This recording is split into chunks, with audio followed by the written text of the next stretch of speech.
నాయకులు నిండు అసెంబ్లీలో స్పీకర్ గారిని మరియు దళితుల పట్ల నిర్లక్ష్యంగా మాట్లాడుతూ వారిని సభాపతి అయిన స్పీకర్ గారిని బెదిరించాలని చూస్తూ తప్పుగా వ్యవహరించడాన్ని కాంగ్రెస్ పార్టీ తీవ్రంగా ఖండిస్తున్నది.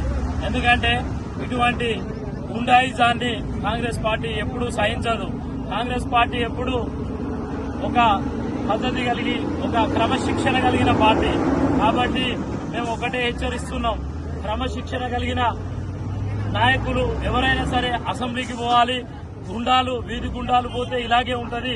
టీఆర్ఎస్ నాయకులను మరొకసారి మేము హెచ్చరిస్తున్నాం, ఖబర్దార్, మీరు మా స్పీకర్ గారి పట్ల వ్యవహరించిన తీరుని మేము తీవ్రంగా ఖండిస్తున్నామని మరొకసారి తెలియజేస్తున్నాం.